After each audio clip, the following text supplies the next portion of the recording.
আমের সিজন শেষ হয়ে যাওয়ার আগে কাঁচা আমের এই জ্যামটা বানিয়ে রেখে দিন।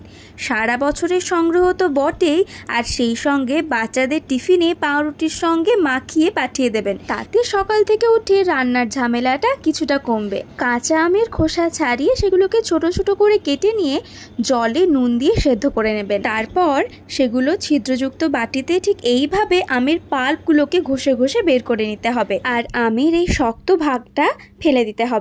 কড়াইয়ে বের করে নেওয়া সেই আমের পাল্প এবং স্বাদ মতন চিনি দিয়ে সব কিছুকে ভালো করে মিশিয়ে নিতে হবে।